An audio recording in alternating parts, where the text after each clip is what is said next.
Did you even watch my video? Matt and Ryan decided to ignore most of the things that they could address from my video, and instead opting to spend their respective videos defending themselves, despite... They didn't really ignore anything, though. I mean, they addressed your entire video. Nick was just basically apologizing for whatever he was getting harassed for in the moment, and then said he was going to stop posting about it, and then cut me off. Wow. Oh my god. I need to get some water to read this. I know you want me to watch the Lex Updog thing, but I would rather make like a full response, you know what I mean? You can't even find her channel. I guess I can just do both. I watched the first videos on stream. Why not watch it? Why not give it a watch? Why not? Fine. I'll give in, okay?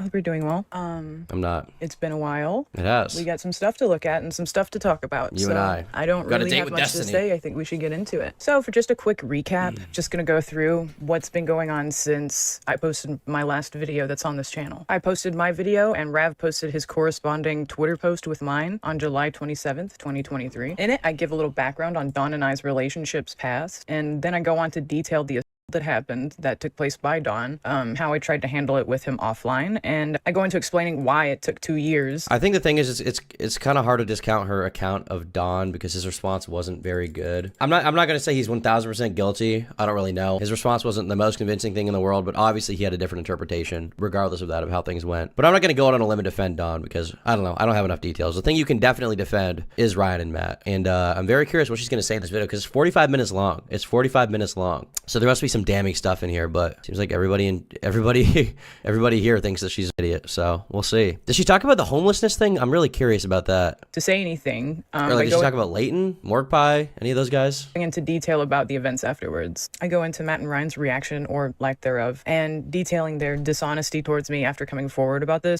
by Dawn, asking with help to avoid him, and the subsequential attempt to make out without my consent or like knowledge at all by Matt and Ryan. I go on to detail the events that led me to realize that their actions were on purpose and manipulative, such as simply refusing to speak to me after it was known that I was unhappy with the response about Dawn, and using that against me to emotionally blackmail me due to the fact that I was... We were told that y'all are still upset with how we handled the Dawn situation. Is this not true? If the problems you're talking about aren't that or just an off vibe, then yeah, we've caught it too. Whether it's a standoffness we're getting from y'all acting in a rude manner when invited to my birthday, or what seemed like directed negative sarcasm in a recent group chat. I'm also curious if she's going to talk about how she wanted to hang out with Ryan, with Matt, not that long before the video came out, her initial video. Unhappy with them, or emotionally blackmailing me over being sad at Ryan's birthday party, despite having seen Dawn, the guy who me that same very day by his own fault. In the video with speaking about how I want to move on from what happened and heal from my trauma. Dawn's first apology,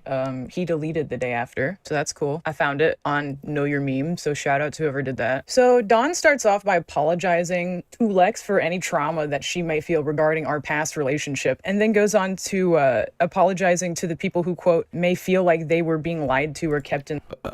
I think the problem with this is if you think you're being falsely accused, which he seems to think he's being falsely accused, you cannot come out immediately and be like, well, I feel bad for her feelings, whatever feelings she may have. And it's like, but if you think that her feelings are invalid and misguided because you have a different interpretation of like those events, or you think she's lying, then you shouldn't come out and say that, which is like the problem with Wilbur Soot. You remember in his response, literally his opening was like, her feelings are completely valid. And it's like, but if you think that you're being falsely accused, then you can't think both of these things at the same time. That doesn't make sense. You can't say her feelings are valid, but also she's falsely accusing me. If you're saying she's falsely accusing me, you're basically saying her feelings are invalid, and you need to talk about that. I think it's an attempt to get people on their side from the get-go by being like their feelings are valid, like people from these certain communities, like the, I don't know, lefty community, the SuperMega community or something like that, or the Minecraft stan community in the case of Wilbur Soot. But that's just not something you can say. If you think you're falsely accused, you can't open by saying, hey guys, her feelings are valid. You have to open by saying she lied, and then explain how. And then at the end, you can do all the like, you know, I'm sorry I hurt her, whatever, but you have to open it in a different way. This is bad. Whoever was writing that for him was not doing him a very big favor. In the dark, he retells it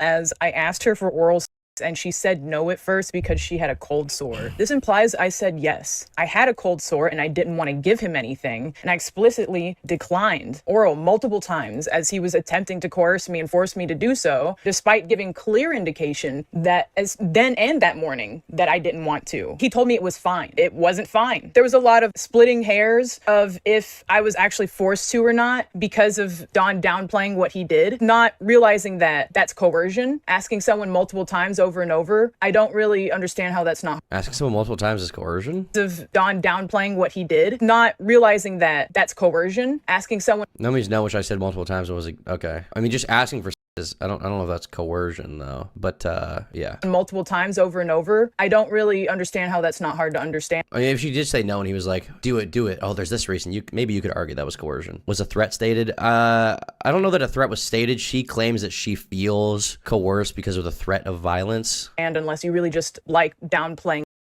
Later I asked again and she said yes, but be careful not to be too rough. Hold on, let me share this. What he's describing is not, he's just describing like a act. In his first post, he says, quote, yes. During the intimate act, I had pushed her down on her head, after which she recoiled and told me that I was being too rough. During this time, I was under no impression that anything traumatizing had occurred. However, I realize now that this was extremely traumatizing for her. It's like, okay, he's like talking about me like a dog that like just heard thunder and like hid under the bed. He says, I then profusely apologized and we ended up watching TV and going to bed after. That's not how I recall it. So this is where her story diverges, that apparently they had that night at all. So that's interesting because how I recall it is consenting to because I was freaked out and scared after that, and then getting and blacking out. That's getting and blacking out. I guess my question from her would be like, was there, I'm not saying she's lying, my question would be like, why was she scared or freaked out? What was like the threat of violence basically? Had he hurt her before or threatened her? But this is definitely a new claim. I don't remember this at all. At least I don't remember her saying that he made her black out. This is a bit of a DLC, bit of a lore update. What does she mean blacking out, like drunk? I get, maybe she'll elaborate here. I assume what she means is that he was her and choking her, and then she passed out because he crushed her windpipe basically at that moment. I don't really know. Katie's situation all over again? Maybe. What I remember. So that's interesting that you don't remember such a discrepancy. Very cool. Dawn goes on to speak about our relationship after the explaining that I don't understand why that's the first mention of, like, correct me if I'm wrong, she didn't mention that before, right? She didn't mention being she just talked about the head thing. She didn't talk about being out on the bed. I'll have to watch over all my old videos because I don't remember every detail, but I don't remember this at all. Relationships seem to have not changed. Dawn, she says super relevant info. I mean, that is obviously relevant info. Like, if from your opinion, like you had like an awkward encounter and it wasn't actually, and then after the fact, she didn't seem mad at you and you guys just continued on. Like, it may be hard for him to understand why you even have a problem with what happened, right? In his post described, fellas, is it a crime to go gorilla mode? It's going home and SuperMega not using his art anymore, then cutting contacts with him afterwards and apologizing to me again via Discord. And for some reason includes that he got no reply. It genuinely just feels like he doesn't understand that he did something bad. Like, it just kind of feels like he's like, come on. It's not that he doesn't understand. He thinks he didn't do anything bad. Like, from his account, he's saying he didn't you basically, right? And you guys have two completely different stories. He's saying, I asked her for head, she had a cold sore so she didn't want to, and she gave it to me, but at one point she said it was too rough, and then we watched the video and went to bed. She's saying all that happened, but it was coercion, he was coercing me, and then after the fact she had with him out of fear that he would do something horrible to her or something, and then he her out and she passed out. That's what her claim is. Come on, guys, it's no so big deal. These are two very different stories. It's a you problem. His apology was received pretty badly, considering that Dawn mostly corroborated my story from the POV of a guy who's trying to sidestep accountability for someone by implying it could be my fault for Dawn instead, I guess. Unfortunately, during the last recording, I got up and forgot the third paragraph of Dawn's first apology that was deleted, so I'm filling in now for that part. In this particular paragraph, Dawn says, at this time, I had contacted Matt and told him what had just gone down. So this implies that Matt was told first about my by Dawn and his... Okay, but this framing is so wrong. Do you think Dawn was like, hey, I Lex, or do you think he was like, hey, something weird happened with Lex, I think she is mad at me or something, I don't really know what to do, can we talk about this in person or something? And he was like, yeah, sure. I don't think he said to Matt, hey, I just did this, or that would have gone a lot differently, right? Do you think that's a reasonable expectation? Side of the story. At his house, I'd explained to him and Ryan what happened and the details about the November trip and what she had told me after Creator Clash. So Dawn got to LA on May 23rd. So Dawn's side of the story was the first one to be heard. Dawn goes on to say, after that, I was staying over at his place for the next couple of weeks. Dawn's stay at Matt's house was around May 23rd to June 14th, the day that I saw him. Dawn got to the office a couple days before the day I saw him. Later, Matt had told told me that he had made some arrangements for his friends to sleep over at his place, moving me to stay at the office. Don goes on to say a couple days at the office had passed when Matt called me and said that Lex was on her way to the office. So this was June 14th. Don says, I was given no prior notice that she was going to be there or moving to LA. It was at this time that I decided to leave to stay with other friends in the area. Don's second apology was on July 29th, 2 days after my video. Don seems to have pivoted from his argument corroborating my story. So to be clear, what was happening there is there was a situation that Lex talked about, which she saw as like a very egregious thing that Matt and Ryan did, where basically Matt planned for her to meet up with Dawn with like malicious intentions, so that she would like have to confront her in person, right? Because he was like, oh, they can work it out or something, or maybe he thought it was funny from her perspective, I don't know. And she's like, this is a malicious thing, basically, right? That's her argument here. Story to extending sympathy, then implying I'm either overreacting or a straight up liar. Don apologizes to everyone he's upset first, then me. He references things that have been said rather than saying what he did or saying what was said. References his first now deleted post and saying it had poor wording. Don shifts blame and says I shouldn't have tried to ask her again, even if it was just twice. The thing is, it's very hard to defend Don because there's from what he said, like it's very limited, right? He's had a very limited response. And on one hand, you can say, oh, well, allegations aren't evidence, and I agree with that. And you know, innocent until proven guilty is important, of course. But ultimately, another big part of this is like even in court, witness testimony can be used to prove someone's guilt, right? If you have enough people who are testifying to a thing and they're convincing to the jury and it doesn't seem like they're lying, then that person can be put away. I mean, this is what happened with like Danny Masterson, the guy on that 70s show who was girls, right? That guy got put away because mostly of witness testimony, because it was so long ago. It's hard to have like direct proof or whatever. You can't really do a it, right? So basically what I'm saying here is like Don isn't necessarily innocent. I would like to see more of a response from him. I would like to see way more of a response from him, but I'm just not totally convinced by what she's saying here. Her account could be true, but at the very least the arguments she's making aren't the best. And I'm not expecting her to be like a commentary YouTuber type person, but it's about what's believable given the burden of proof. How can Lex expect anyone to believe anything she says given her actions and contradictions? That is a good point. How can anybody take her seriously given lying about the homelessness story, lying about stuff with Matt and Ryan, everything with Leighton, right, and work by her her credibility can definitely be called into question from everything that I went over in that 2-hour video. Yeah. Don starts to talk about things unrelated to what happened between him and I, such as how our the best thing for him to do is stay quiet. Maybe,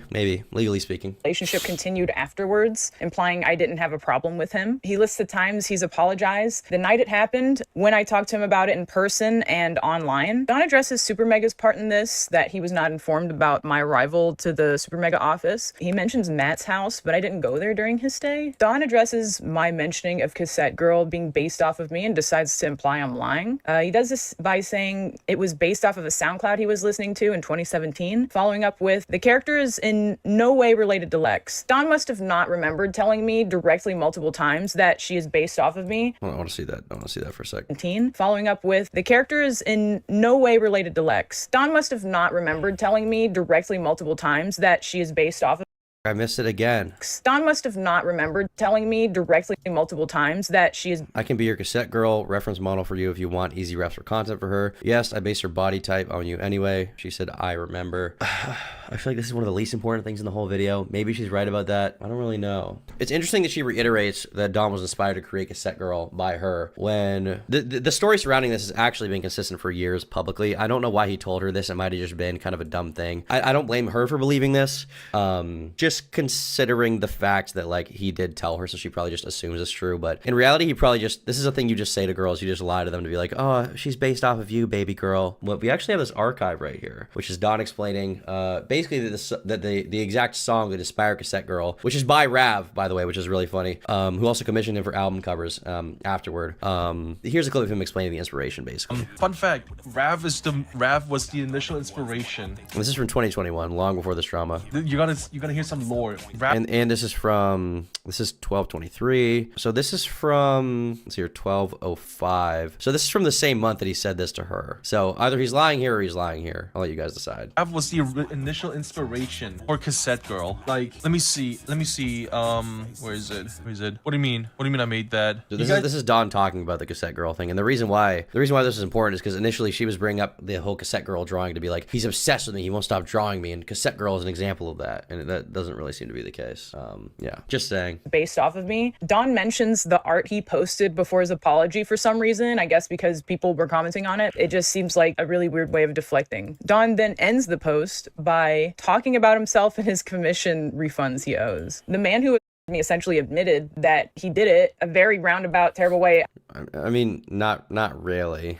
not really is the thing. He didn't really admit to it. Like I understand that because you believe you were or whatever, you have to like basically take his words and twist them, but that's not what he said. As bad as his response was, that's not what he said. I mean, obviously somebody that would do that wouldn't admit to it, but he corroborated my story and hit it in real time, and people caught on to it after he had deleted the first one that incriminated him more and began to hold him accountable for being a weirdo and a creep and lamenting his wrongdoings because they liked his art or respected him. And the replies to me at this time were condolences, messages of encouragement, and confusion about how this happened and why, which, yeah, me too, honestly. After this time, it gets a little weird, though. People immediately jumped onto it on YouTube. So that's the first thing. That's Uh-oh, here we go, boys. We're about to get a shout out. Maybe Destiny will get a mention. Maybe some Gokanaru. Maybe some, is his name Jimmy Robbins? Maybe a Jimmy Robbins shout out. We'll see. weird. Justin sent me a DM on July 28th, which was, what is it? It's the day of Don's first apology. He expressed guilt for not knowing what happened between Don and I. He expressed his concern for everyone involved and went into detail about his past with Matt and about how he felt by him and into bad behavior from him by an early age. What the f are you talking about? Kelly DMs me on Instagram on the 28th. However, I did not screenshot this. Did a bad behavior at a young age? What does that mean? Following each other, so it was a message request, so I forgot to open it. But now she has me blocked, so I can't go get it. You know, because he acted like a file, right? And if I wanted to. So there's that. Kelly's message was, she basically was doing the same thing Justin was extending an apology, and she told me that she wouldn't have taken the job back had she have known what had happened. I assume being in that position, the replacement of a guy without having known was probably very icky. Nick's first video corroborating mine would have came out on Is she gonna actually talk Nick? Is she gonna go after him? Because it's clear that they're not friends anymore, right? She was liking tweets that were on him. I don't think they follow each other on social media anymore, which is the most meaningful interpretation, okay, to take, that somebody's not friends with anyone if they're unfollowing each other on social media. So is she actually going to go after Nick in some way? on the 29th, which is the second apology that Don made, the day of. I'm curious if that Justin guy who and Kelly, who I think work for Matt Watson, I'm curious if they have changed their minds after seeing everything come out, and I'm also curious if they wanted these DMs to be leaked or whatever. Pretty much in the video, he gives us a synopsis of mine, gives commentary while he looked at the SuperMega Reddit subreddit. Not really anything, like, not really hard-hitting journalism. I don't really know what anyone expected from this besides just like hearing a summary of a 2-hour video in hindsight, 'cause I feel like it got blown up way more than it did, just because it's like the only video that isn't like a right. Is she like defending him or on it? I don't really even understand what's happening here. Hard-hitting journalism. Yeah, it's not hard-hitting journalism. Nick is Not Green's videos horrible. He uncritically repeated everything you said and was like, I actually agree. It wasn't just a summary. It was him saying, here's what happened in the video, and also everything she said is true, and also here's me reading a bunch of subreddit posts. I believe at the time they had a conversation though about this, and they publicly said this. Nick had a conversation with Lex about covering it, and she was like, yeah, you can cover it. That's cool. Winger guy that's like screaming about like or something. Anyway, the next day, Jim apologizes and he starts trauma dumping. If she's not friends with Nick anymore, is her boyfriend still friends with Nick? I would assume no. Definitely not. Are you kidding? Can you imagine being Ethan is online and dating this woman and then her being okay with you being friends with Nick? Actually, sorry. That same day, actually, Jim apologizes in a video. I have the link for it because he is DMCAing people. Anyone who re-uploads that video that is apologizing to me, the only one that's specifically an apology to me, he is DMCAing it for anyone that posts it. So I've put it in my... This is the guy who kissed her in the closet, right? Dropbox, and it will go in the description. And Jim, if you do it, I will re-upload it somewhere else, and I will tell people that you did it. So it's up to you. It's just going to Streisand effect. It was sent to me. I have the file now. You shouldn't have said sorry or whatever you're ashamed of. Boosting and giving me support? I don't know. He also trauma dumped in my text messages. He sent me a text message where he just trauma dumped and gave me description of an... Lex, I can't even begin to express how sorry I am that I made you feel uncomfortable last year. Hearing your explanation of events that night has made me truly disgusted at how my actions affected you and caused you pain. As someone who was a victim of a violent by a man in college, I thought I knew better. Please note that in my mind and my heart, I genuinely remember asking if I could kiss you. But hearing about the night from your POV, I understand how horrible my timing was. Wait, they did kiss, right? I think it's really opened my eyes on how being intoxicated played a role in not reading the situation correctly. I know it doesn't change the past, but I'm going to be taking a step away from alcohol for a bit. I know this text a year later can't ease the pain I caused the night and beyond, but please know I'm so unbelievably sorry. I had no clue until yesterday how the night affected you and how wrong my actions were. And if there's anything I can do to ease your pain, I will. I'm sorry, Lex. I would love to get coffee and talk to you and apologize further and understand if you're not open to that yet. I know you've got a lot going on. I mean, he kind of did trauma dump, but dude, he's just explaining his perspective and how he, like, part of the reason he feels bad for whatever he thinks he did, which I have a feeling probably didn't go down that badly. He's given an explanation for why it hurt him so much that this allegation is like come to him because he's a victim of basically. Is it really trauma dumping? I don't know. He dealt with without warning and then asked me for coffee, and I did not respond. I goes without saying, I think, why I wouldn't have responded to that. I don't even know what you can say to that. It was just like purely overwhelming. No, did not feel safe going with the guy that put me in a headlock and kissed me after I told him about my. Despite being the kindest and least accusatory out of all the videos, put me in a headlock and kiss me. God damn. Thank you, Palmyra, for the 5. Addressed to me, many clocked him immediately on trauma dumping and centering himself in the argument, or whatever you want to call it, in his. Well, as we know, the comment section is always right, guys, so thank you very much. Listen, Lex, the comment section is always right. It's evidence. These Reddit comments are evidence that he's wrong, you know? Apology. I say argument just because it became one, obviously. So that was pretty funny. Also, the flies were fun. All right, so Matt and Ryan's videos came out on the 31st of July, and this is the official beginning of the invalidating, minimizing, and blame shifting. Invalidating, minimizing, and blame shifting. Well, their responses were, let me think, Matt's was 40 minutes long, Ryan's was like 10, I want to say. Ryan McGee response allegation. It was, how long was it? Yeah, this is 10 minutes long, and then the Matt Watson one was 50 minutes long. So I'm very curious how this is gonna go and how she's gonna debunk all this within the next 30 minutes, basically. Matt and Ryan decided to ignore most of the things that they could address from my video, instead opting to spend their respective videos defending themselves, despite. They didn't really ignore anything, though. I mean, they addressed your entire video, and then they picked apart the that they could that you lied about, like the homelessness story. Claims against doing so. They stress that they have been nothing short of supportive, with no responses to my claims of them having put me in bad situations because they neglected to be supportive. I mean, that's not really the case, though. In the video itself, Matt Watson is like, "Listen, I'm sorry, Lex felt this way. You know, my intent was not to re-traumatize her by them meeting up. It was just a dumb error I made. I'm very sorry that it panned out that way. But here's a bunch of that she, you know, lied about." And he was very tepid about calling her a liar or calling her a piece of. But he did say in a lot of cases, like, this thing she said is wrong. This thing she said is wrong. This doesn't make sense. And he's within his right to do that when you make a public allegation against him, right? Supportive or communicative, and having attributed them to even extending my trauma after my. And he goes on to imply that my version of events are so far from reality that Matt felt the need to clarify multiple times that he wasn't trying to invalidate my. I mean, your version of events are pretty far from reality from what we've seen so far. Maybe this will change everything, but especially with the homelessness stuff where you were like basically acting like he owed you a place to stay and acting like he kicked you out, which is just not the case. I mean, it is pretty far from reality. It definitely is. So the proof he uses, she's just remaking the same video. I mean, she's not remaking it. To imply that my recollection of events aren't true, are claims of him claiming that every quote I gave him, not in writing, was falsified. And when it comes to Rav's text, Matt shows Rav's text out of order, such as implying Rav was confused as well. Rav was also trying to figure out what had gone down. Or using text of Rav saying it wasn't as serious to support his argument. Here you can see some text messages between myself. This is early on, before first call with Lex. I have more context in the situation now, by the way. Yeah, it seems less serious. I can bring you up to speed. It seems less serious. And Rav, where Rav is saying that he figured out a little more context on the situation at one point. These texts were sent when Rav had only heard Don's side of the story, which was rough.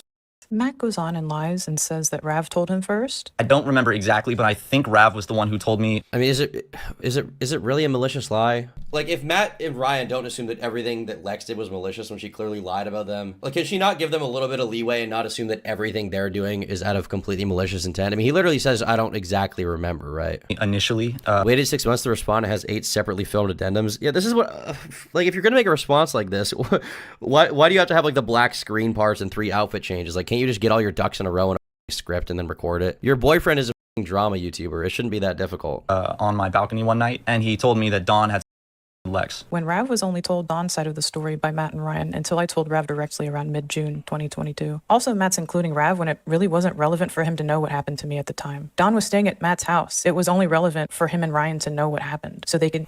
I mean, how is it not relevant for him to know? He's in your friend group. Don told him what happened. How is it not relevant for him to know at all? You went on like a cross-country road trip with him for weeks in your Jeep you spent too much money on. keep Don away from me. The way they co-sign themselves in their own confusion and inaction is by bringing up about how they had supposedly told Ross in their own volition about what Don had done. We also updated those who we knew that were working with him of the situation. And we did not cover this up from other people. This person they're talking about here is Robert Ross, by the way. For example, I was the one who told Ross over the phone because Ross had a show with Dawn, and I felt like he needed to know this. When that's just not the truth. I'm the one that told Rav to tell Ross what happened. And the only reason why Rav didn't tell him himself was because we were in the mountains. Sorry, I've been trying to talk to you for weeks, but you were never available before. And it just so happens that I'm vacationing in the mountains right now without much signal ever. The short story is as follows. Last November, Don Lex up dog at Matt's place. Matt and Ryan no longer work with Don, neither do I. I thought you ought to know. Oh, that's pretty damn serious, as I suspected. I wish someone told me when I was going to start a show with him. Sorry, I just didn't text you this sooner, but I would much prefer to call. I still hope we get to have one sometime once I get back to LA. I mean,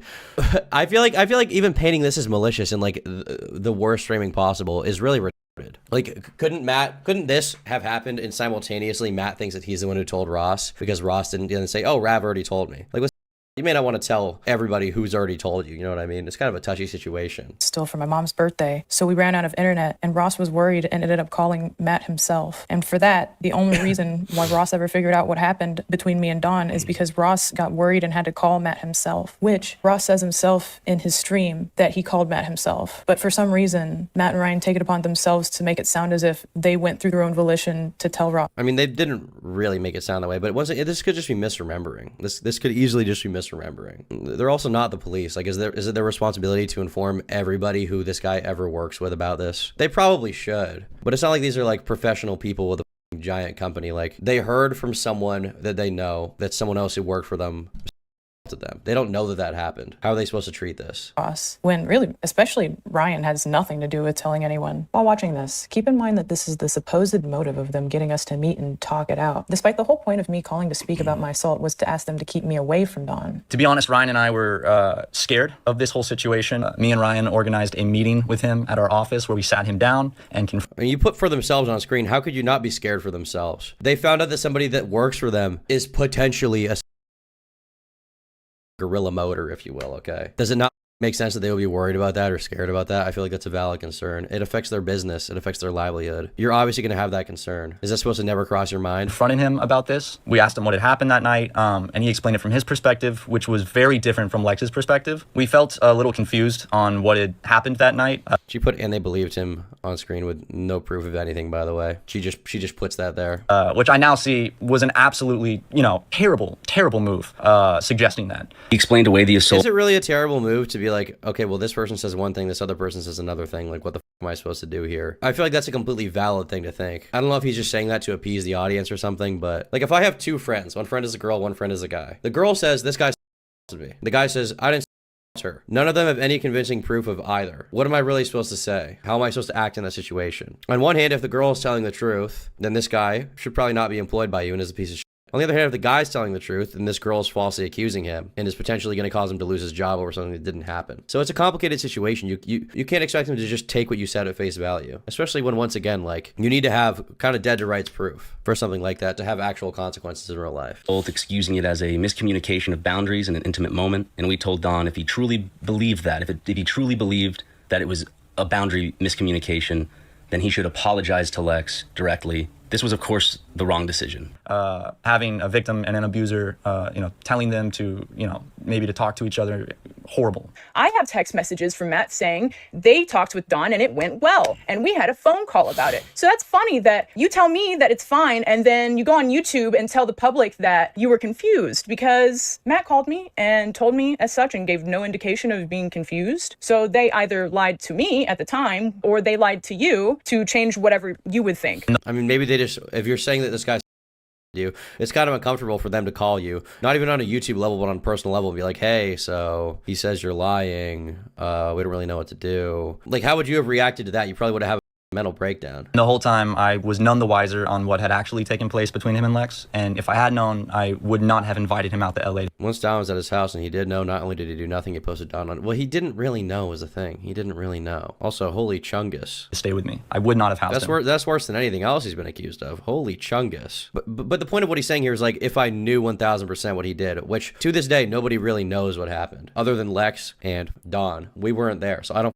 know. This hasn't been in court. It hasn't been decided by a jury, so I don't know what I'm supposed to believe. I can believe one thing more strongly if there was just more evidence around it, but there isn't. And I guess she has a type with the big guys, huh? To each their own, my friend. To each their own. And then, despite going in depth about why they tried to get Don and I to speak, Matt says this. I never intended for them to come in contact with each other. As soon as I realized my mistake, I told Don he had to leave the office. And for a little more context, here is me having a discussion with Rav where I'm realizing my mistake. I find it funny that Matt calls this a mistake so many times, considering that I told him what day I would be in town. So it's really pretty much up to the viewer whether or not you want to believe him, which is a great excuse considering that he didn't actually have a good reason to do it besides selfish ones. What do you mean selfish ones though? Do you think he couldn't just deal without this channel artist? You think this one guy was so integral to this business that he needed him around at all times? Like, you could definitely deal without this guy. And if he genuinely believed that she hadn't been, then I mean, he probably shouldn't have them meet up. That's bad. He can take responsibility for that. But if he doesn't even think that, if he doesn't even think that Don her, then maybe you would want some kind of dialogue to be open, so maybe you could clear up the misconception, right? Instead of it becoming like a big public story. Despite our delayed action on this, I do want to state unequivocally that Ryan and I never made any attempts to cover up a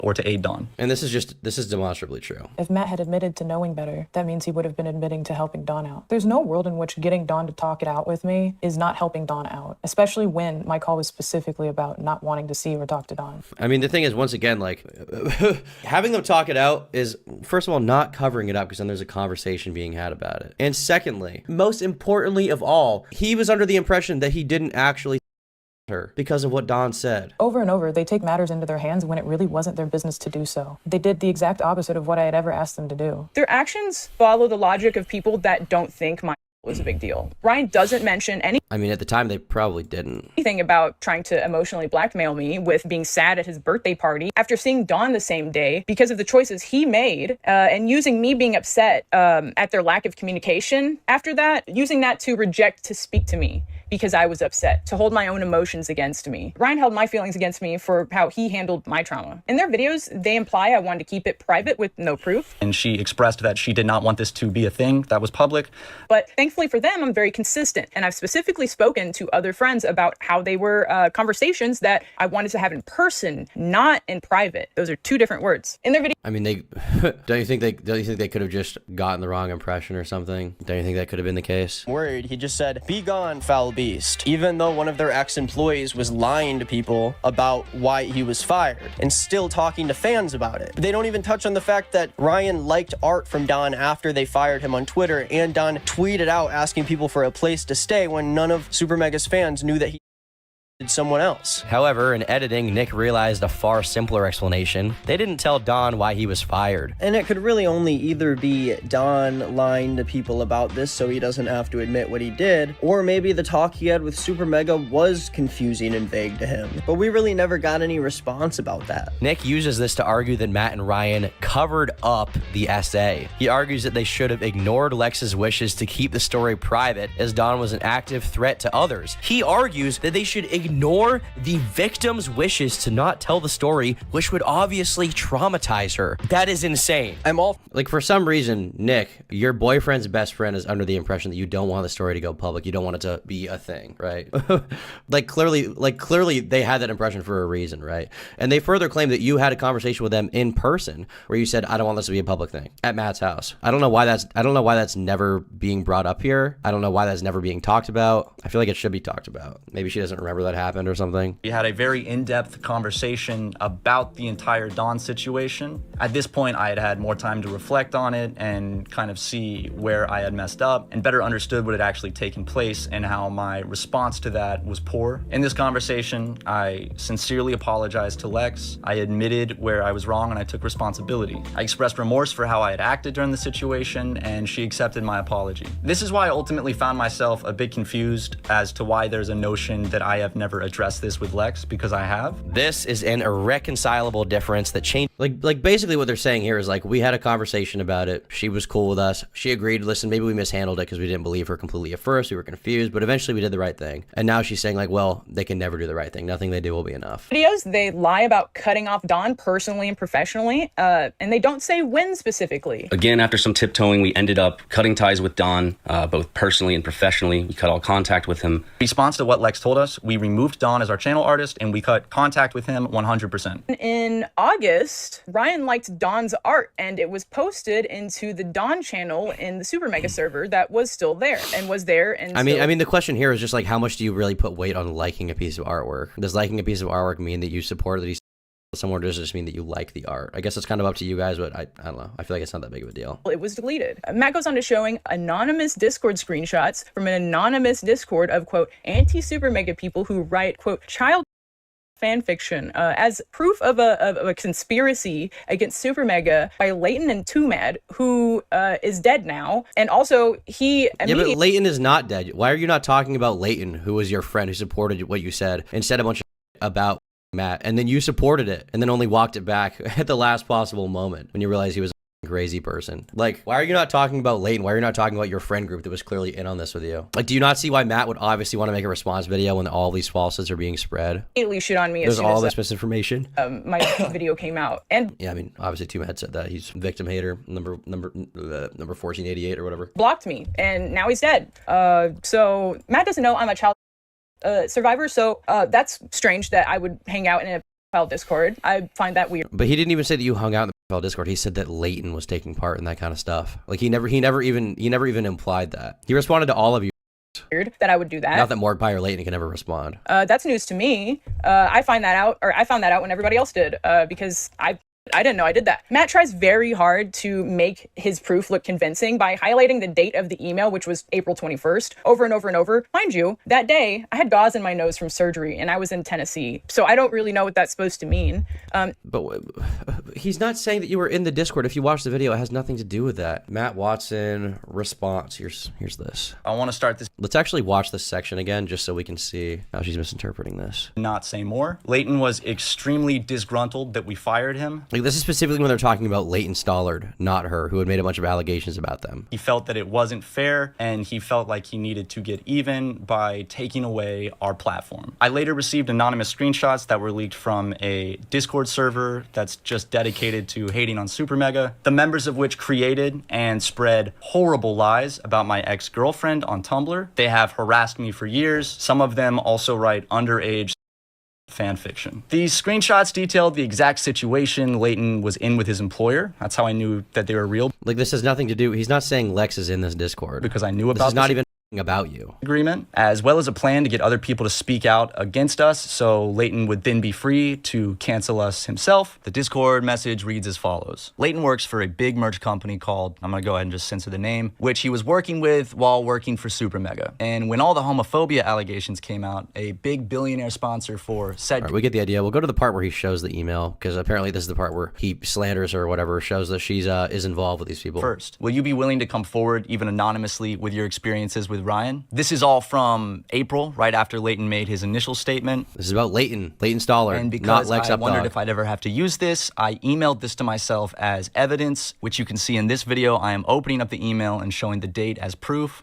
We worried. Like, I don't know why she even included this. It has nothing to do with her. It's about her friend. Anyway, it completely ignores the fact that nobody knows... Well, it has something to do with her, but they're not saying that she is the one in there. Where it's from, who it's from, if it's real or fabricated, and Matt makes no comment about how most of it is blurred with no reason given. I cannot understate how blurred this email is. Anyway, flimsy evidence is... This isn't even about you. This is about Leighton, who is a pathological liar. Why can you not believe that Leighton, who lied about everything else in his response, is also lying about this? Is she like defending Leighton? Aside, you can't blindside someone with information they already knew about. One of the things I find that's interesting that Matt decides to do is he shows our second to last text message exchange and words it as if it's our last time we spoke, when in reality, he showed the last text messages before Leighton got fired to support his argument. That communication ceased around the time that we fired Leighton, who was a close friend of hers. Because I spoke to him happened 10 days before Creator Clash, before I saw him in person. That was April 5th of last year, 2023. I did not respond that changes to the his last narrative message because I didn't feel like talking, because I was crowdfunding a sinus surgery that I would get done immediately after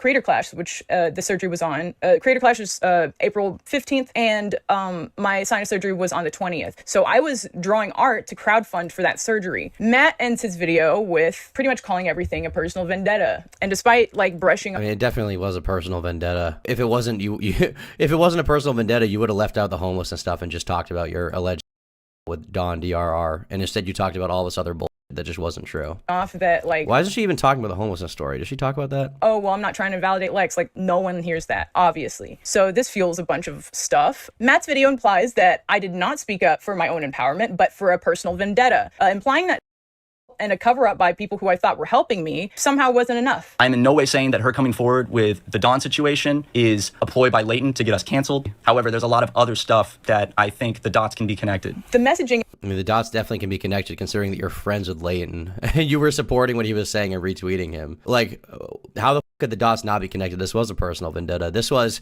Lex, who had a problem with Dawn, Leighton, who had you know, unjustifiably problems with Matt and Ryan, Mordecai, who unjustly had problems with Matt and Ryan, which I doubt she even addresses. They all basically colluded to come out at the same time, and then everything got knocked down except the stuff about Dawn, which wasn't anything really to do with Matt and Ryan in the first place. It wasn't their fault. in their videos had people walking away thinking that either It smells like up poop in here. So true, Jess. I was exaggerating about at least some parts of my story, or that I was simply lying about everything. Nick's follow-up video. I mean, he didn't say you were lying about everything, though. He didn't say you were lying about any of the stuff directly with Dawn. He said just the stuff with him was being lied about. A second, Nick decided to make a follow-up video where Nick reported Oh my god, I just realized his hat. Okay.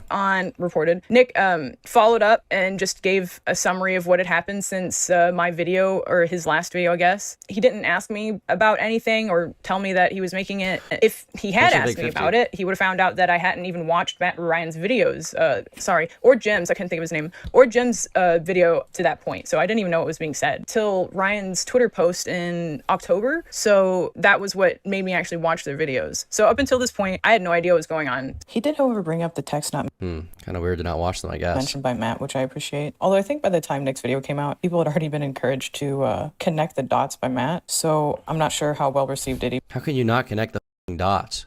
How can you not? Nick ends the Did she video directly respond to anyone but Matt, or is it just Matt? by talking about himself a little bit too much. And he says it's the last time he's making a video about my.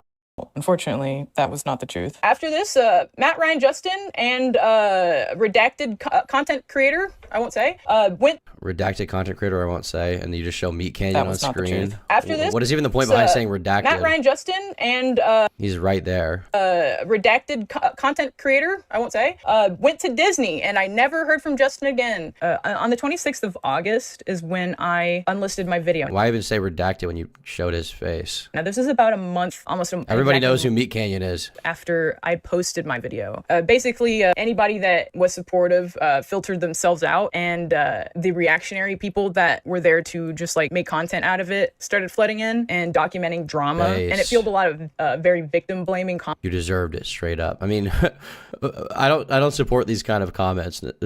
I don't think that's good, but people are always going to say like that. Do you not think that you making your allegation caused Matt and Ryan to get people telling them to kill themselves and whatever else? Is that drama channel's fault that you got shit on? And by the way, the reason you got these comments is because you lied. I'm not saying you deserved it, but this wouldn't have happened if you got your story straight. I'm just saying. Comments that I at the time was not prepared to handle. I started to get harassed more and more by right-wing commentary reactionary bastards. Anyway, getting awful Right-wing commentary reactionary bastards. Who is she talking about? Is this me? Is this Destiny? I'm curious if she talked about Destiny in this. She did. Did she mention him? No, she didn't even say his name once. So I don't even know who the f she's talking about here. comments when I was just not I just don't really feel bad that you got mean comments. Like, Matt and Ryan definitely got mean comments because of what you said. It happens to everyone, bro. in the mental space to be able to handle them. And without having watched Matt and Ryan's videos until October, I was ignorant to the fact that they had pretty much spent the whole video defending themselves instead of saying anything supportive, and pretty much saying I lied about almost everything except for the and defending themselves instead of saying anything supportive. Is that really what happened here? Is that really what happened here? Obviously been said in the last few days. I want to address everything that's been said, and I want to apologize and take accountability where I need to take accountability. For those who don't know, Lex He literally opens it by saying, there are things I need to apologize for. Is an old friend of ours who recently released a statement on Twitter, as well as a YouTube video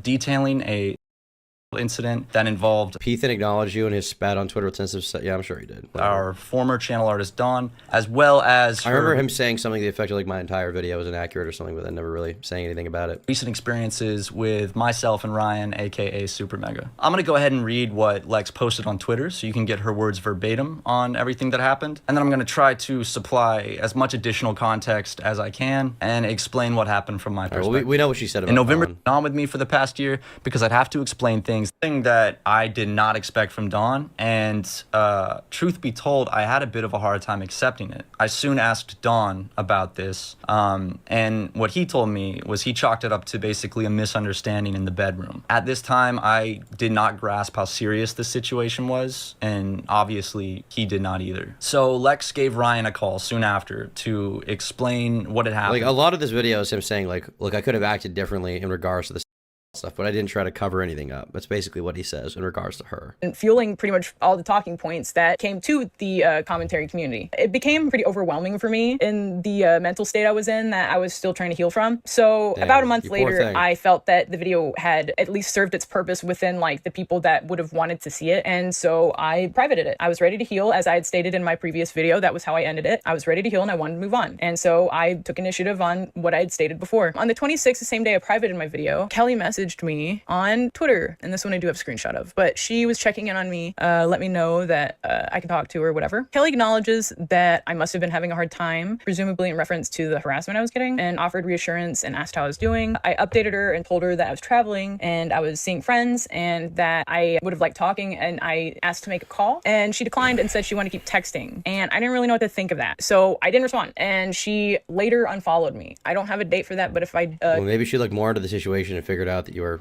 full of in regards to Matt and Ryan. Maybe it has something to do with that. I don't really know why these people are even being brought up when they never made a public statement about this, but whatever. get one because I have a screenshot of when I noticed. Since then, Don's blocked me. Kelly blocked me around the same time. Don I wonder why she would do that. changed his username twice. I wonder why Don would block you. Anyway, Ryan's Twitter post came on October 14th of last year. So, Are they going to talk about the Ryan stuff? Or sorry, Daniel Kyer?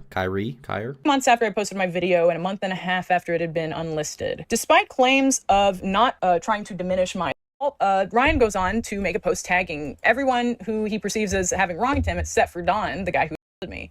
He claims he calls me a liar, everyone else a liar that spoke out on claims that we...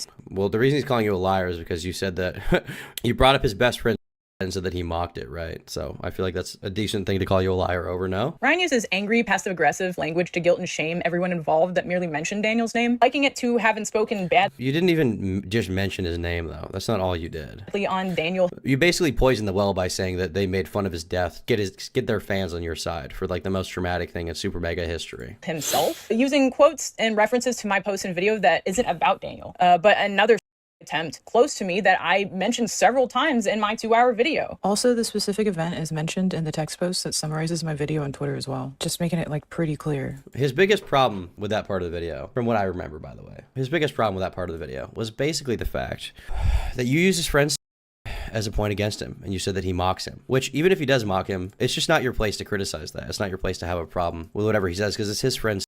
It's not your place to bring that up. And feel Let's pull this up real quick. Have you ever kept Comments are turned off. Wonder why. Daniel. themselves was Daniel, their friend Daniel. Matt's like at least twice in front of me, separate times we'll hang out with him, has called Daniel a coward. So no, they don't care about, they don't give a shit about, they only give a shit about themselves. And Like, obviously they have a reason to bring this up here. When you bring up their own friends, you claim that they don't give a shit about it. You claim they called him a coward. You claim they made fun of him. Obviously, they're going to bring this up. Doesn't that make sense?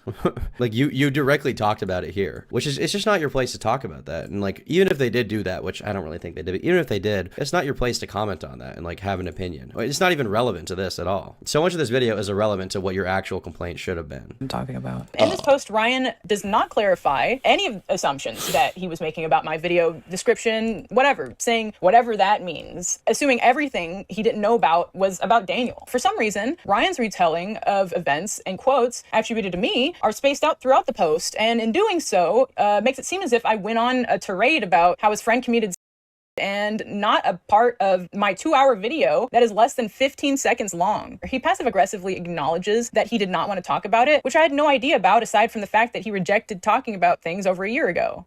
So I'm not sure how I would have known unless I could read your mind, Ryan. And despite that, my quote is attributed to Matt, to which you both had the same justification, to which I say, that's fine, but you're going around being a bag, and then you start telling people that didn't know your friend that killed himself that he was a coward. It's gonna be kind of hard not to take it as a... I mean, but once again, the public doesn't even know that that happened. Like, how am I supposed to believe that that happened? You say it did happen. Matt and Ryan say it didn't happen. Am I supposed to just take you at your word? Especially considering all the other inconsistencies. Actual insult. My only ever way of having found out that Ryan was uncomfortable was when I read it when the rest of me and his 300,000 followers did. Rather than having the chance to have spoken to him in private before going public, an offer I've extended multiple times when apparently I shouldn't have. In this post, Ryan passive-aggressively demands I seek accountability, naming out the amount of views of And don't you think you should seek accountability for bringing up their friends? Isn't that worth taking some accountability for? Like, if you can criticize them for things they did wrong, don't you think you should apologize for things you did wrong?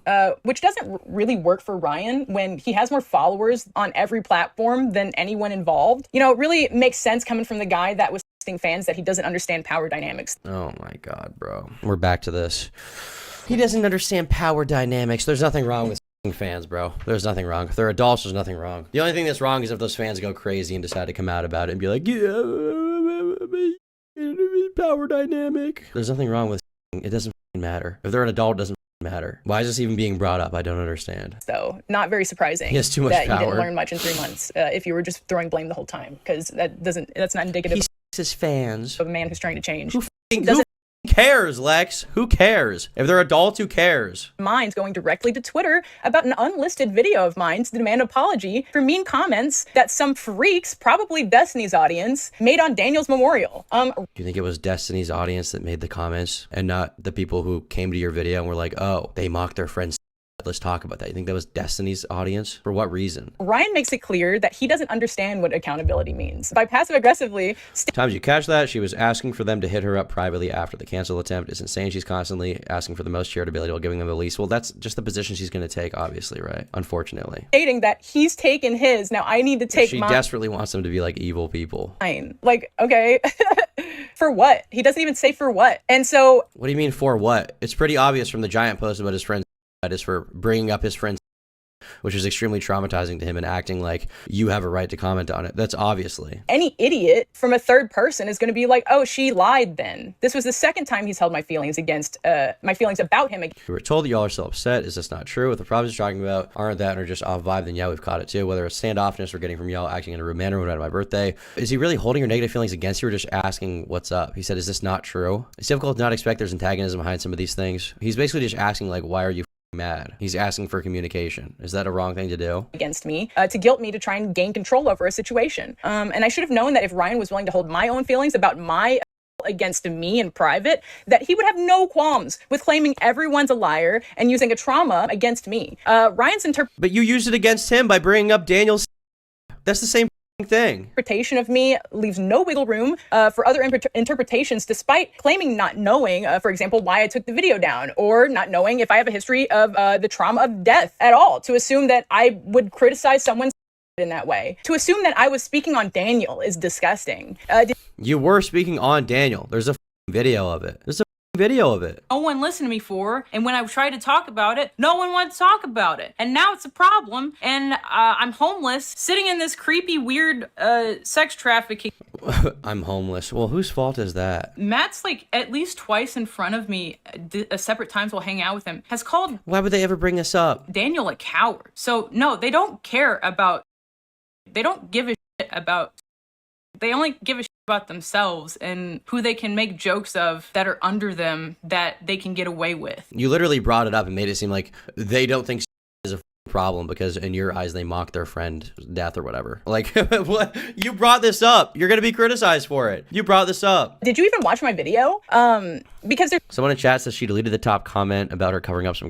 Do you know she deleted it? Is that the case? to take how you speak in your post. Besides that, I was talking about Daniel when I was talking about how he was being spoken about by y'all who are still alive, speaking in a disgusting way, which I didn't even accuse Ryan of. I've only accused Matt of because I heard him say it twice, and I will stand by that. From how passive aggressively Ryan words his post, I don't know if Ryan understands why victims speak out at all. They speak out on what happened as if I'm only bringing it up because I'm mad.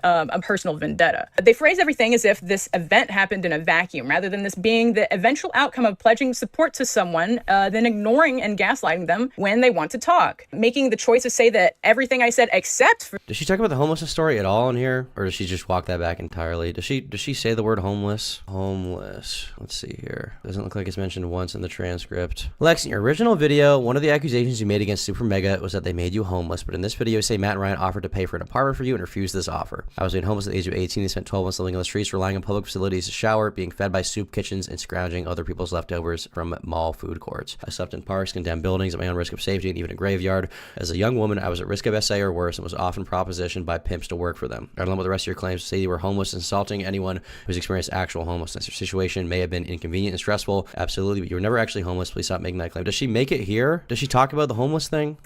was a lie and put We don't have that long left. 15 minutes left, boys. it into question, and also claiming that everything that wasn't written explicitly in writing was a lie, while also claiming to support me, have supported me right out the gate. Before. But they didn't say they supported you right out the gate. That's not what they said. They said they had a hard time accepting. He literally says it right here. He chalked it up to basically a misunderstanding in the bedroom. At this time, I did not grasp how serious this situation was, and obviously he did not either. So Lex gave Ryan a call soon after. Like he literally says, I had a hard time accepting it. What the f is this characterization? This is what he said here. He never said I supported her right out of the gate. I totally believed her. He's like, well, I did kind of believe her, and then we talked to Don, and Don had his own thoughts, and we weren't really sure, but eventually we fell on her side, and you tried to do the right thing. Or shifting negative focus onto me rather than having any words to say about the guy who me. Nick made 5 different apologies, apologized for pretty much any involvement, says he shouldn't have involved himself, invalidating. Nick was just basically apologizing for whatever he was getting harassed for in the moment, and then said he was going to stop posting about it and then cut me off. I sent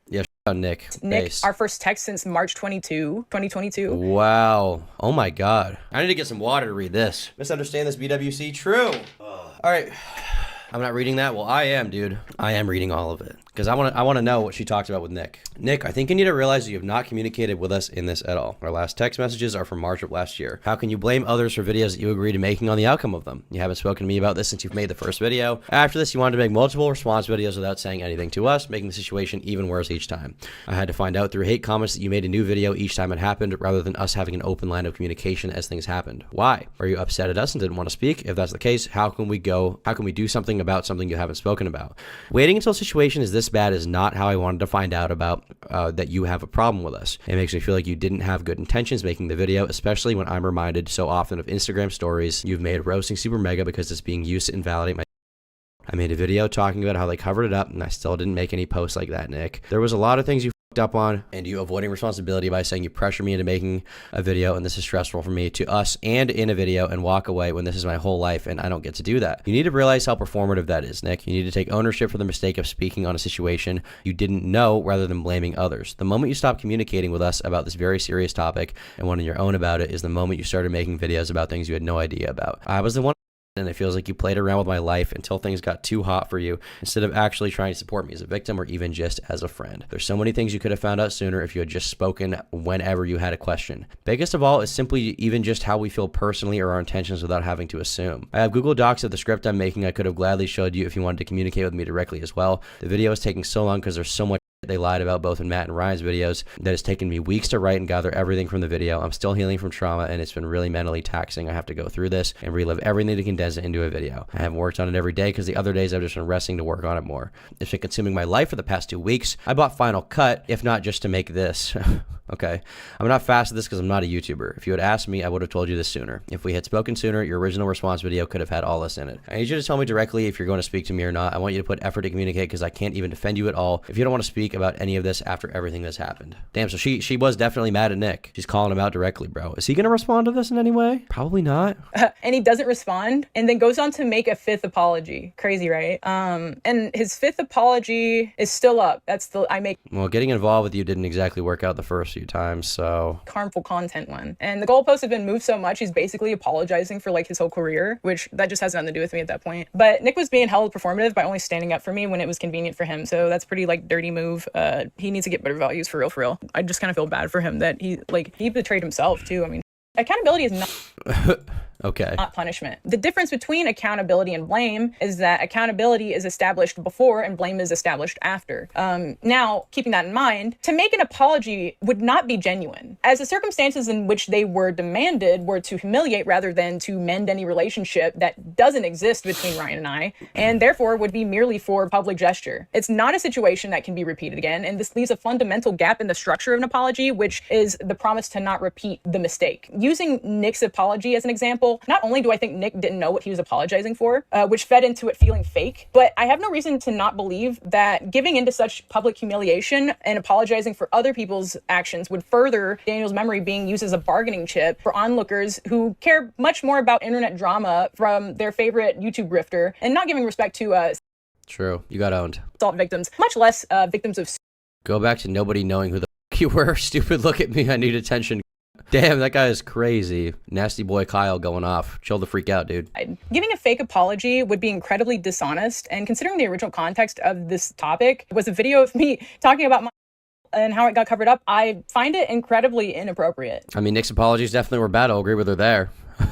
They were definitely I bad. want to make a few things clear before we go. It's clear that New outfit. Okay, we're in a new era. what I have to say in regards to Don's behavior, their behavior, didn't matter considering they tried to control the situation long before it was ever public. There's a clear power imbalance that was used against me once it was perceived that I could possibly have a story that could ruin SuperMega.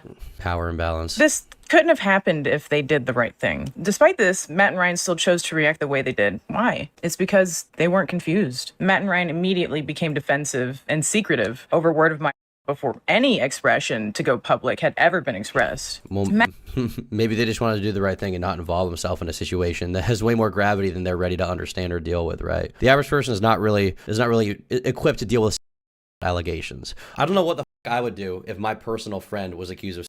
I don't know how the f to handle that. Like, that's f up, you know? It sucks. It blows. It's not necessarily a malicious thing. It's more like, this is a up situation. I need to do the right thing here. At first, I kind of didn't believe her. Now I do. So I'm kind of confused as to where to go from here. Like, I don't know what you're really expecting. Matt's attempt to sweep it under the rug failed after Go to the police. Yeah, I wonder if she'll give any explanation for that in here. I denied an offer to an apartment while he was intoxicated. He had apologized right before. Matt gave conditions with the gift offer of paying for a place for me, which would have been me living alone in a city with no car, a city I was new to, an apartment of which wouldn't have been paid by me or been in my name. Accepting this would have been giving someone direct authority and financial control over me while I lived alone. During my stay at Did she provide any screenshots for this or anything? Doesn't seem that way. their office, Matt and Ryan I would guess SuperMega won't respond to this because why the f would they? used the same motive of protecting themselves to monitor me and had their employees do the same. Once it was clear I wasn't simply letting my go, their smear campaign began in amongst people that I thought were my friends. This ultimately led to Matt and Ryan hearing through an employee that I was displeased about their response to Don before I could tell them personally,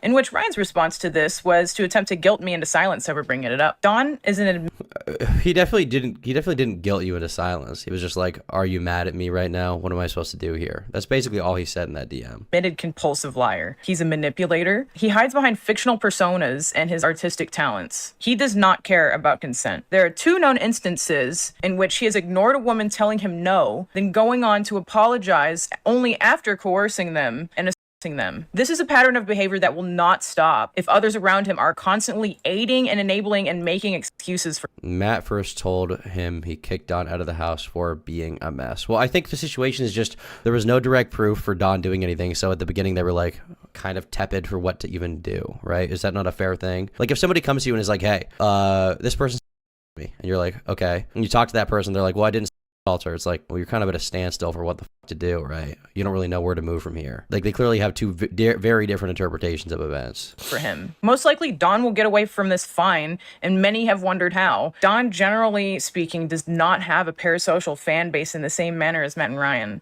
My condemnation of Don only influences You should probably go to the police then, right? That seems like the best thing you could do there. If you can get all these people to testify in favor of you, you might be able to get them locked up. people so far as people with morality, as I don't have parasocial fans. The true lack of accountability stems from a lack of condemnation from Matt and Ryan to Don. How? Well, they decide to focus on publicly shaming me for speaking out about what happened rather than simply condemn what took place.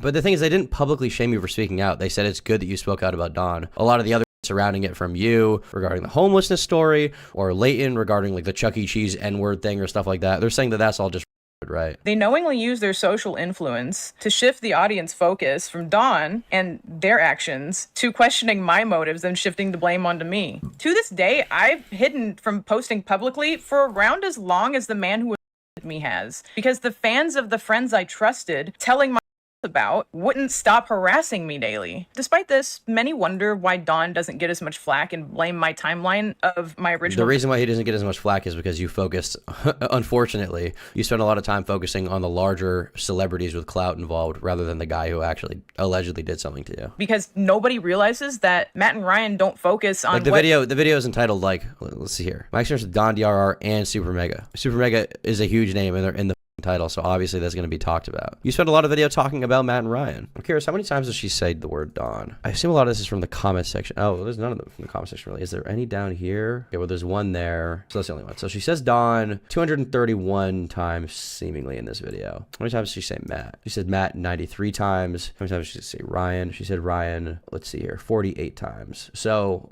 just based on that, if you want to take 231 is about Don, and then you take the 90 and you add the, what is like 93 plus 50, that adds up to like, 140. You still spent a significant amount of this video talking about them, and obviously they're very famous people, so like that's gonna get some kind of focus, right? What Don did to me was wrong. They speak about how what they think I did was wrong to them. And what you did to them was wrong. That's true. Matt and Ryan decided to get themselves involved further than what was ever asked, of which I had asked them to keep me away from Don in person. I was, and people who I thought were my friends covered it up to protect their YouTube channel.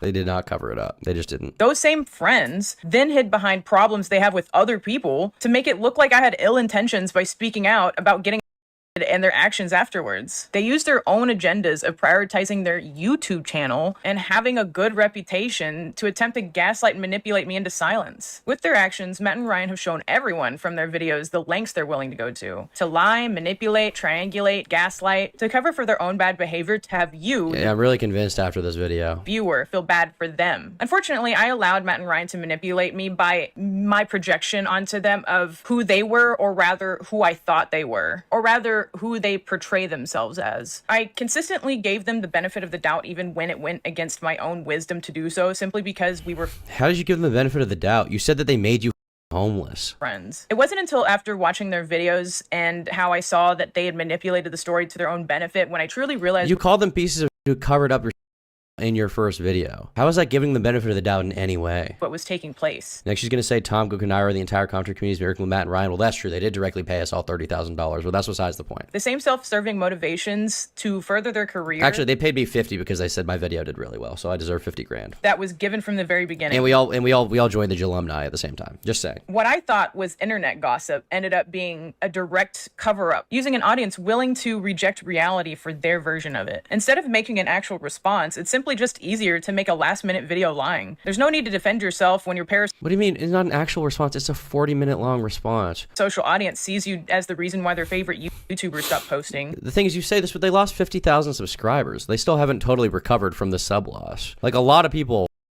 on them, for this. Matt and Ryan downplaying their actions and even their own knowledge leads people to be sympathetic to them through their own pre-established parasocial relationships. I have no pre-established parasocial relationship with SuperMega, with Matt or Ryan. I'm not a fan of them. I don't really like them. They posted a few funny videos that I've seen recently since they came back, but like I don't care. Destiny doesn't care. Gokanairu doesn't care. None of us are fans of these people. That doesn't inform our commentary on them at all. You were just wrong. You lied about a lot of stuff. They lied to their fans who would have believed them and stuck around even if they had told the truth. And you really think if they had said I covered up that their fans would have been cool with that? You really think that would have happened with their audience? There's just no way, dude. There's no way. They use their audience's attachment to them against people who threaten them, believing that despite overwhelming evidence This is all just completely nebulous. It means nothing. Of intent. Their favorite content creators are just simply ignorant little boys. Their audience enables and infantilizes 30-year-old men they wish to protect from their own actions. Matt and Ryan's act of feigning ignorance and convenient forgetfulness enables them to self-victimize themselves as a response to someone speaking out on being an actual crime. This upload falls on April, which is... That's interesting. Did you file a police report or anything? It was an actual crime. I'm not saying that always happens. I mean, there could be reasons she didn't, but I'm just curious if she explains that here. Assault Awareness Month. For many, the internet is often the only choice in speaking out. The justice system is notorious for not helping sexual assault victims. Is it?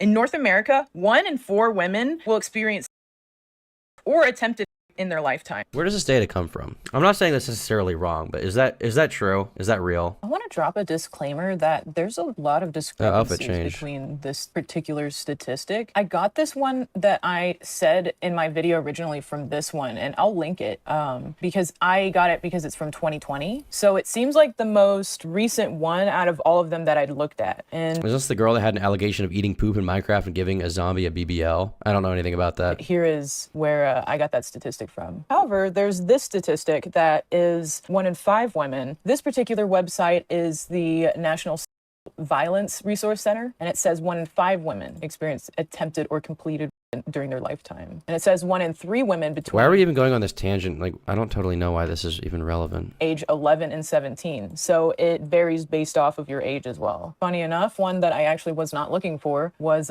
between 2 and 10% are false reports. Yeah, of course it's low. People barely report it to begin with. The 1 in 6 statistic comes from the... Why didn't you report it to the cops, though? Like, even if they don't necessarily prosecute, it's free to file a police report. Isn't it at least worth trying? National network. A lot of very awful words together in one thing. It took a second. And that's where I have the third one, the third statistic that varies. But I can't find a date on this one. So that's why I didn't include it in the video. And I'll be putting these in the description so you can look at all the resources that I have shown to you so far. Despite this, less than 5% it's more like 40% are false. I don't know if that's the case. Report these to the police. Shame and fear being one of the largest reasons why. 310 out of 1,000 women go to the police. When they do go to the police, 25 out of 1,000 are convicted of a crime. Well, yeah, that's not really necessarily a problem with the police. It's just like the police need evidence to prosecute a crime like that. Like, they need direct evidence. They need a good reason to go after that person. If there's not enough, what are they supposed to do? Like, to arrest someone, to charge them with a crime, you need proof. I hope this can shed some light on why women don't go to the police immediately. Beyond that, it extends the trauma of having to retell a story over and over in court. Whether to the... Do you think it doesn't extend the trauma by telling it online to millions of people for them to speculate on and question and talk about? Cops or anyone else, this rings true for victims. People don't speak out when they feel scared. When someone says that I'm making it harder for victims to speak out, I know that isn't true, because others have felt empowered enough to tell me their stories privately and publicly in response to my story, some for the first time. What scares people is the reaction from others. When we expect perfection out of victims, it shifts the attention off of the person that made them a victim in the first place. It should be okay to speak out about assault online. If you've held something in like this before, you know how it can be life-altering to finally let it go, to speak on it and move past it. Nobody deserves to stay silent, and I'm not going to be silent because of anyone. I'll be leaving links in the description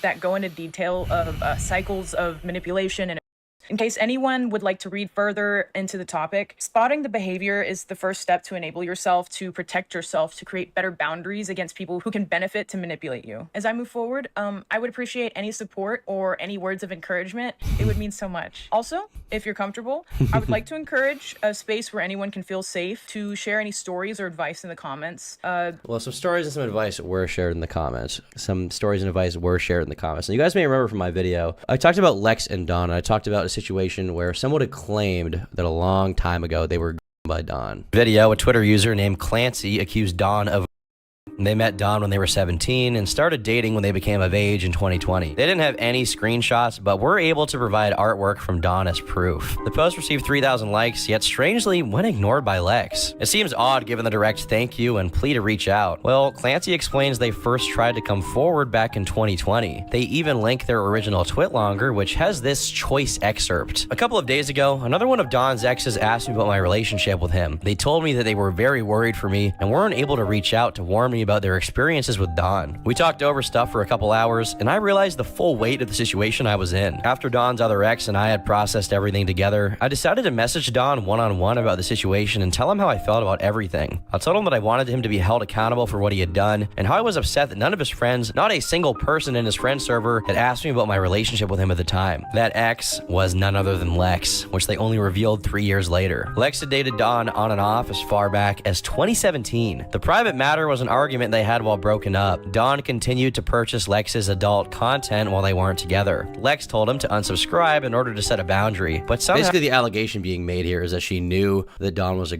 some kind and dated him anyway. Now, someone, I believe Clancy said this on the video. At least someone claiming to be Clancy said this. I don't know if it's them. I would like to verify it. People believe that she deleted it. Necro Clancy's comment about how Lex reported down when they're getting deleted. I wonder why. This is a quote from them. Lex, let's not forget about when I originally talked to you and posted about Don. You backed him up and continued being his friend. I was foolish to make tweets about the situation back in the summer before I realized the full situation. My experience talking to you directly in the past, you acted like a snake. Yes, you agree that Don f***ed up, but you also said you supported me and didn't hold him accountable with me at all. Now you know how it feels to be me. When I felt all alone and afraid and people didn't believe me.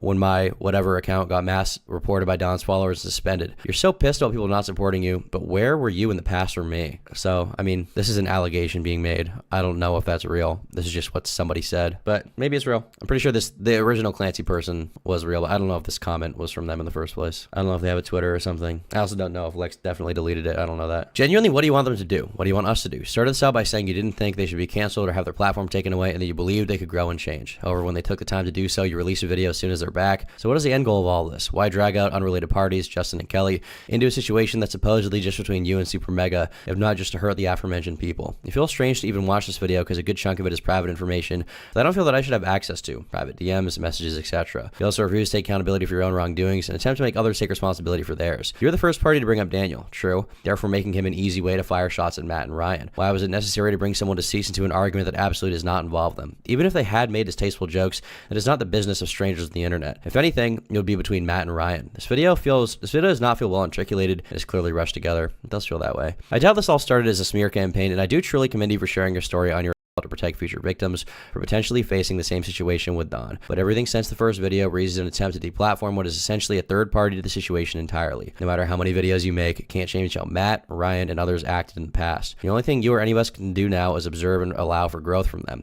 And even so, as viewers, we have no way of knowing, so I don't think we can make accurate judgments of that. The only person who could find out is you if you decide to contact them. And I can understand not wanting to do that, but if not, I think it is time to let the back and forth SuperMega die, because I'm not seeing any real goal point here. Well, that's probably the end of the situation. I don't think there's much else that's going to be said. I assume she's not going to respond again. I assume Ethan is online. Is probably not going to make a video again. Not that he ever made a video, but I assume he's not going to make a video. I assume the situation is just gonna die out now. I think that's probably the end of it, bro. It's probably the end of it. If I had to guess, that's probably the end of it. Okay, I've watched the video. You guys happy now? Holy shit. Is she still with Ethan? I don't know. Maybe. I don't really care. It doesn't really bother me one way or the other. I guess I'm somewhat curious, but it doesn't really matter. So that's basically the end of the SuperMega saga, ladies and gentlemen. We have seen it. We have seen the video. It wasn't very good. She didn't take accountability for the things she did wrong. I agree with the point at the end of the video. I just feel like she's not the one that should be saying it. Basically, the point was that, like, you can't expect perfection from victims. And I agree with that. You can't expect perfection from victims. But what you can hope is that they won't lie about a situation or twist it to hurt people that shouldn't be hurt. Who in this case are SuperMega. Don very much could be guilty with that other allegation. Who knows? Whatever else. Who knows? It's up to him to defend himself there. But I think Matt and Ryan did a more than fine job of defending themselves. And Lex really hasn't. So that's probably where this is going to end. The SuperMega situation is officially Jover, guys. It's officially Jover.